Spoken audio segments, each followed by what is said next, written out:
Residence and tax liability. असाधारण निवासी व्यष्टि, नॉन ऑर्डिनरी रेजिडेंट इंडिविजुअल। यदि कोई व्यक्ति निवासी होने के लिए आवश्यक 3 शर्तों में से प्रथम शर्त को पूरा करता है, किंतु दूसरी और तीसरी शर्तों में से कोई एक अथवा दोनों शर्त पूरी नहीं करता है, तो वह व्यष्टि करदाता व्यष्टि असाधारण निवासी कहलाएगा। जैसा कि हमने पूर्व में अध्ययन किया था कि निवासी होने के लिए एक व्यक्ति को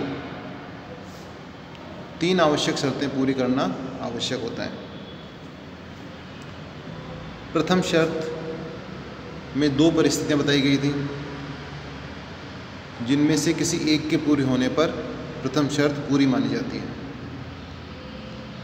प्रथम शर्त की 2 परिस्थितियां हो सकती है। पहली परिस्थिति, यदि वह व्यक्ति गत वर्ष में कुल मिलाकर 182 दिन या इससे अधिक भारत में रहा हो।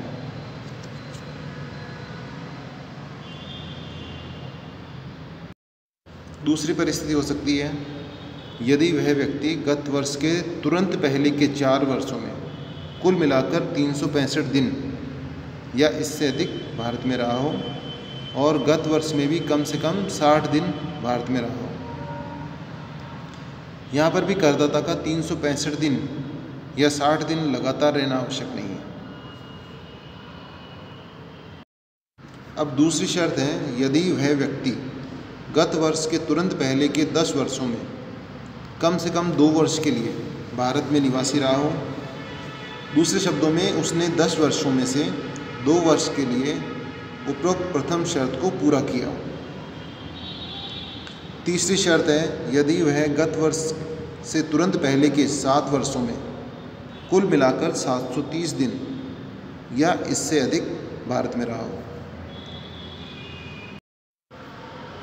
असाधारण निवासी व्यष्टि होने के लिए यदि कोई व्यक्ति निवासी होने के लिए जो 3 शर्तें आवश्यक बताई गई है, उसमें से प्रथम शर्त को पूरा कर देता है, किंतु दूसरी और तीसरी शर्त में से कोई एक शर्त या दोनों शर्तें पूरी नहीं कर पाता है या करता है, तो वह व्यष्टि असाधारण निवासी कहलाएगा। नेक्स्ट, अनिवासी व्यष्टि, नॉन रेजिडेंट इंडिविजुअल। अनिवासी व्यष्टि वह होता है जो निवासी होने के लिए आवश्यक 3 शर्तों में से प्रथम शर्त की पूर्ति नहीं करता है। दूसरे शब्दों में, प्रथम शर्त में बताई गई 2 परिस्थितियों में से किसी भी एक की पूर्ति नहीं करता है। यदि कोई व्यष्टि दूसरी और तीसरी शर्तों को पूरी कर देता है, परंतु प्रथम शर्त की 2 परिस्थितियों में से किसी एक की पूर्ति नहीं करता है, तो ऐसा व्यष्टि अनिवासी समझा जाएगा।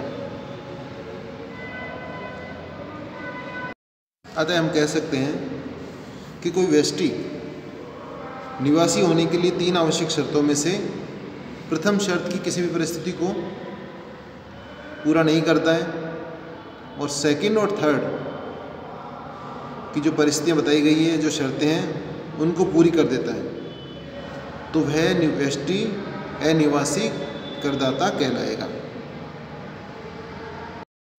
किसी व्यष्टि के निवासी होने या अनिवासी होने के संबंध में कुछ स्पष्टीकरण इस प्रकार है। करदाता के भारत में आने का दिन अथवा भारत से जाने के दिन को सम्मिलित किया जाए अथवा नहीं, इसके संबंध में अधिनियम में कोई व्यवस्था नहीं है। न्यायाधीशों के निर्णय के अनुसार ऐसे दिनों के घंटों की गणना की जाती है और 24 घंटे का एक दिन मान लिया जाता है और शेष को छोड़ दिया जाता है।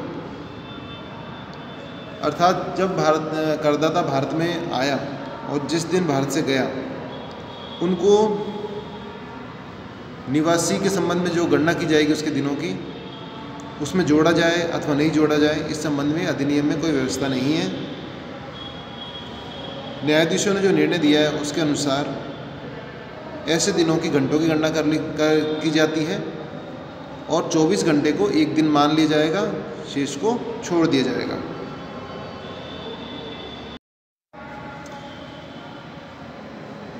यदि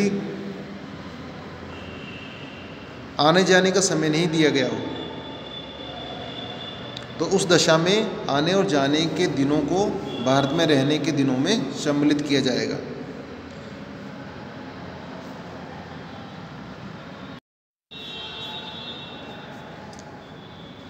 करदाता किसी भी गत वर्ष में भारत में कितने दिन रहा, यह सिद्ध करने का भार करदाता का होगा। यदि निर्धारण अधिकारी करदाता के भारत में रहने के दिनों की संख्या को बढ़ाना चाहता है तो करदाता इसका विरोध करेगा, क्योंकि उसके दिनों को बढ़ा देने से वह अनिवासी से निवासी बन सकता है। अतः किसी भी करदाता या व्यष्टि के भारत में रहने की दिनों की संख्या बहुत महत्वपूर्ण है, क्योंकि इस दिनों की संख्या में कमी या वृद्धि करने से वह अनिवासी से निवासी बन सकता है या निवासी से अनिवासी बन सकता है। तो भारत में रहने के जो दिन हैं वो बहुत महत्वपूर्ण हैं।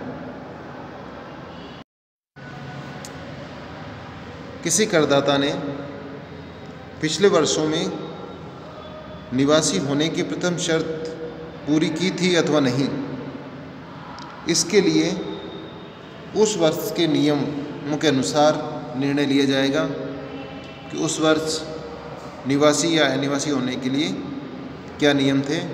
उन्हीं नियमों के अंतर्गत उसका रेजिडेंस निर्धारण किया जाएगा।